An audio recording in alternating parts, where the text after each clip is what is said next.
Baiklah, kembali lagi bersama kami di Jeng Finansial. Pada hari ini kami mendengar bahwa ada sebuah perusahaan yang sedang ramai dibicarakan, yaitu Multipolar Tbk atau MLPR. Ya, pada video kali ini kami akan membahas tentang pendapat kami mengenai saham MLPR ini. Ya, tadi kami lihat pas sore tadi MLPR ini melonjak, ya katanya hampir 22%. Kemudian pada penutupan perdagangan pada hari ini di sekitar kenaikan 1-2%. Ya, sebenarnya mungkin banyak sekali orang yang hanya membeli sebuah perusahaan atau sebuah saham hanya berdasarkan rekomendasi ataupun gosip-gosip yang beredar, ataupun dari influencer dan yang lain sebagainya. Katanya harga saham ini nanti naik dan beli, tahu-taunya ternyata nyangkut. Ya, kebanyakan seperti itu. Namun kami akan membahas apakah saham ini memang layak untuk dibeli atau tidak. Apakah perusahaan ini bagus atau tidak, kami akan membahasnya pada video kali ini. Tadi kami lihat MLPR ini pada dulunya sebelum krisis tahun 2020 itu pernah berada di harga tertinggi 170 dari 2019. Ya, kira-kira 170. Lalu kemudian setelah krisis 50 sampai kira-kira bulan akhir tahun itu naik dan habis itu turun lagi. Bahwa sekarang kalau tidak salah di 60-an. Menurut kami sebenarnya perusahaan ini kalau kami lihat dari laporan keuangannya, liabilitasnya itu 3 kali lipat daripada ekuitasnya. Namun sebenarnya Multipolar ini bergerak di bidang investasi. Ya, di bidang investasi multisektor. Dan beberapa brand yang ada di dalamnya, yaitu Multipolar ini dikatakan memegang saham dari department store Matahari. Matahari department store itu kira-kira puluhan persen. Namun kita lihat, ya kita bisa lihat bahwa Matahari saat ini sedang mengalami maksudnya suatu tantangan yang cukup besar, karena di masa corona ini kebanyakan orang cukup enggan untuk membeli baju. Mereka lebih memilih untuk menyimpan uang dan bermain di saham. Ya, saat ini memang seperti itu. Kebanyakan menyimpan uang dan membeli di saham karena mereka berpikir bahwa di saham lebih mudah untuk mendapatkan keuntungan. Kemudian ada brand Book & Beyond.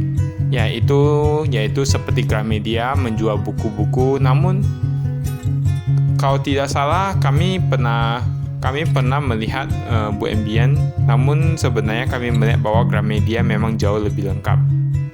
Kemudian kalau tidak salah perusahaan ini juga ada memegang saham dari Time Zone. Ya, Time Zone mungkin kalau di masa pandemi ini mungkin Time Zone dapat memberikan keuntungan yang cukup, karena seharusnya ketika semua orang tidak bisa menonton bioskop dan lain-lain, kebanyakan semua orang pergi ke Time Zone. Kemudian kami lihat bahwa dari ke tahun perusahaan ini atau Multipolar Tbk pada dasarnya selalu mencetak kerugian.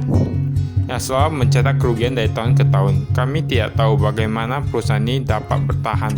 Apakah dengan modal dari keuntungannya didapat atau dari pihak ketiga? Kami pun kurang tahu bagaimana.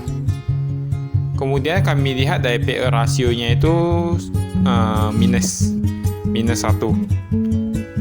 Jadi boleh dibilang sebenarnya Multipolar ini sebenarnya memiliki prospek yang bagus jika perusahaan ini dapat bertahan di tengah pandemi ini dan dapat berinovasi menjadi lebih baik lagi. Karena sebenarnya kami merasa curiga mengapa dari tahun ke tahun itu mengalami kerugian. Kami tidak tahu apakah kami mendapatkan informasi yang salah ataupun bagaimana, sehingga kami tidak terlalu berani untuk mengatakannya.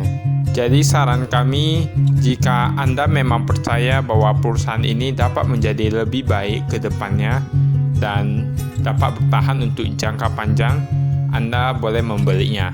Namun jika Anda yang tipenya itu investornya maksudnya lebih menjaga untuk margin keamanan, Anda lebih menjaga untuk membeli saham yang prospeknya itu maksudnya laporan keuangannya itu cukup sehat ataupun Anda tidak suka mengambil resiko yang terlalu besar, maka kami tidak merekomendasikan saham ini kepada Anda.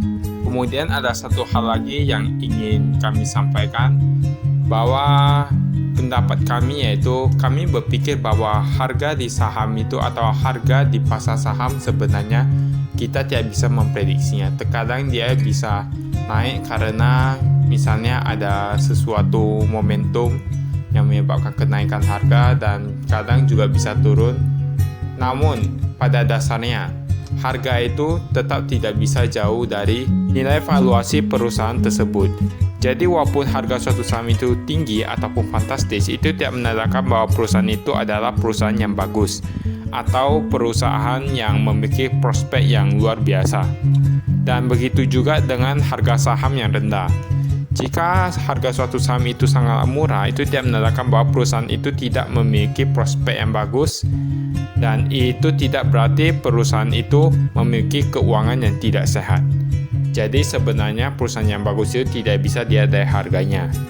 Dan usahakanlah membeli saham itu bukan berdasarkan ajakan ataupun kabar burung. Baiklah, itu saja dari kami. Sekian dan terima kasih.